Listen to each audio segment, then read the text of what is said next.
बहुत उपद्रव मचाने लगा, पर वृंदा की भक्ति के कारण जीवित था। देवता घबरा गए, देवताओं ने कहा इसको मारे कैसे, तो भगवान शिव ने कहा तुम ही बताओ क्या करना चाहिए। तो भगवान विष्णु के मारने का प्लानिंग तो आप ही कर सकते हो प्रभु, हमारे बस की तो है नहीं। क्यों? क्योंकि वो वृंदा हमारा भजन करती है और हमारा भजन करे और हम मारे तो अच्छी बात थोड़ी ना लगे। आप बताओ कैसे मारा जाए। तो भगवान बोले एक तरीका है कि तुम जब मैं जलंधर को युद्ध के मैदान में लेकर जाऊंगा तब तुम इसका सात्वित्व भंग कर दो, इसके कक्ष में जलंधर बनकर। तो भगवान विष्णु बोले ये मेरा पूजन करती है, मैं सात्वित्व भंग करूं अच्छा लगेगा, एक काम करो नहीं तो तुम सात्वित्व भंग करो। शंकर भगवान बोले मेरी धर्म पत्नी जगदम्बा से मैंने जब विवाह करा था वचन दिया था, हे जगदम्बा नारी के सात्वित्व को एक तू और एक मैं सदा सदा के लिए जीवित रखेंगे, नारी के सात्वित्व को। इसलिए स्त्री नारी जो भी व्रत करती है, उपास करती है, पूजन करती है, पाठ करती है, अर्चना करती है, उसमें लक्ष्मी जी का पाठ नहीं होता, लक्ष्मी जी की आराधना नहीं होती, सरस्वती की आराधना नहीं होती, उसमें माता पार्वती की आराधना होती है। तीज का व्रत किसका है? बोलते जाओ। चतुर्थी का व्रत किसका है? छठ का व्रत किसका है? पार्वती का। जितने माताएं व्रत करती है सब पार्वती के हैं। सातित्व देने वाली है वो, अखंड सौभाग्य देने वाली है वो, सुख देने वाली है वो, सरल नहीं है मां, जगत की जगदम्बा है वो, जगत धात्री है वो, जगत धात्री।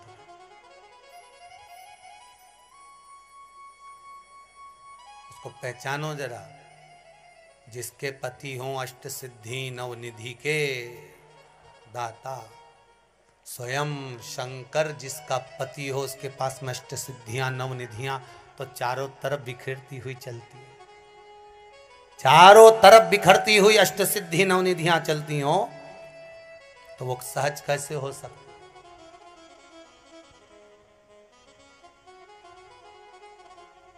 वो सहज नहीं हो सकता।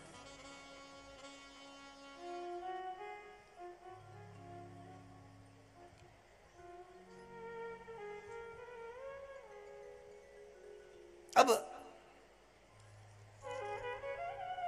भगवान विष्णु गए जलंधर बनकर, जलंधर को ले गए शंकर, मार दिया शंकर भगवान ने जलंधर को, सिर कटा, वृंदा की गोद में गया तो वृंदा का पति तो अंदर बैठा, ये कौन? देखा तो ये तो नारायण।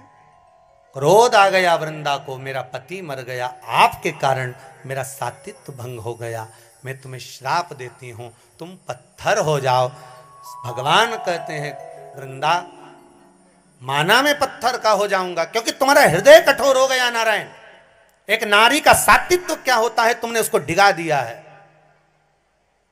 पत्थर के हो जाओ तुम। वृंदा अपना शरीर त्यागती है, हाथ में जल लेकर भस्म करती है, तुलसी का क्यारा बनती है, उसमें से आवाज निकलती है, शंकर भगवान आपने मेरे पति को मारा तो तुलसी का दल आप पर कभी नहीं चढ़ेगा।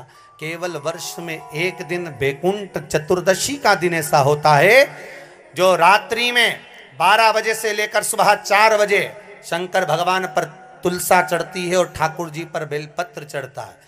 उस बेलपत्र और तुलसा को शहद की शीशी में रखा जाता है। जो बच्चा पढ़ने में कमजोर होता है, बुद्धि से कमजोर होता है, वो शहद कम से कम 2 महीना 3 महीने तक चटाया जाता है, तब बच्चा बुद्धि और विद्या में तेज हो जाता है। जिसको याद नहीं रहता हो, याददाश्त कमजोर हो गई हो, कई बुजुर्ग लोग भी ऐसे हैं जिनको याद नहीं रहता, बेचारी अंगूठी रख के भूल जाती है, कहीं ऐसी ये सामान रख के कहीं चला जाता है। तो बैकुंठ चतुर्दशी के दिन आप प्रयास करना, एक तुलसी का दल भगवान शंकर पर और बेलपत्र जम के बोलो भगवान ठाकुर जी, दोनों को इकट्ठा करना, शहद की शीशी में डालना, उसको चाटना। महाराज विवेक बुद्धि तीव्र होगी, याददाश्त बनी रहेगी, याद रहेगा किसी और वाले महाराज ने क्या क्या सुनाया था, तो अगली बार कम से कम तुम भी तो कथा बांध सकते हो। इसलिए याद करते चलो।